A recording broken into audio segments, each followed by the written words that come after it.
Guys, welcome to my styles channel. உங்கள் குழந்தைங்க பாவக்காய் சாப்பிட மாட்டேங்காங்களா?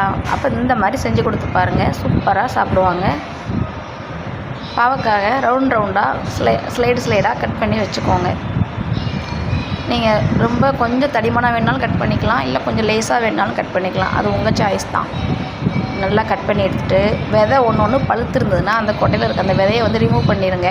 நல்லா கழுவி எடுத்துட்டு தண்ணியில் கழுவி எடுத்து ஒரு சட்டியில் தனியாக போட்டு வச்சுக்கோங்க. போட்டு வச்சுட்டு ஒரு பவுல் கடலை மாவு, சின்ன பவுல் தான், இன்னும் 4 ஸ்பூன், ஒரு 2 ஸ்பூன், அரை பவுல், அந்த ஒரு பவுல் கடலை மாவுக்கு அரை பவுல் பச்சரிசி மாவு, கொஞ்சம் கருவேப்பிலை, மிளகாய் பொடி, இஞ்சி பூண்டு வேணுனாலும் ஆட் பண்ணிக்கோங்க, நல்லாயிருக்கும். சால்ட்டு சேர்த்துக்கோங்க. சேர்த்துட்டு நல்லா ஒரு கடாயில் எண்ணெயை ஊற்றி வச்சுருங்க. அது ஆகிக்கிட்டு இருக்கட்டும், அது சூடேறிக்கிட்டு இருக்கட்டும். அப்புறம் தண்ணியை ஊற்றி தொளிச்சு ரொம்ப பொல்லுன்னு தண்ணியை ஊற்றிடாமல் லேசாக தொளிச்சு நல்லா விரவி எடுத்து சட்டியில் போட்டு எண்ணெய் சூடேறவும் நல்லா சூடேறவும் போட்டு விடுங்க. போட்டு விட்டிங்கன்னா பாவக்காய் வேக கொஞ்சம் டைம் எடுக்கும்.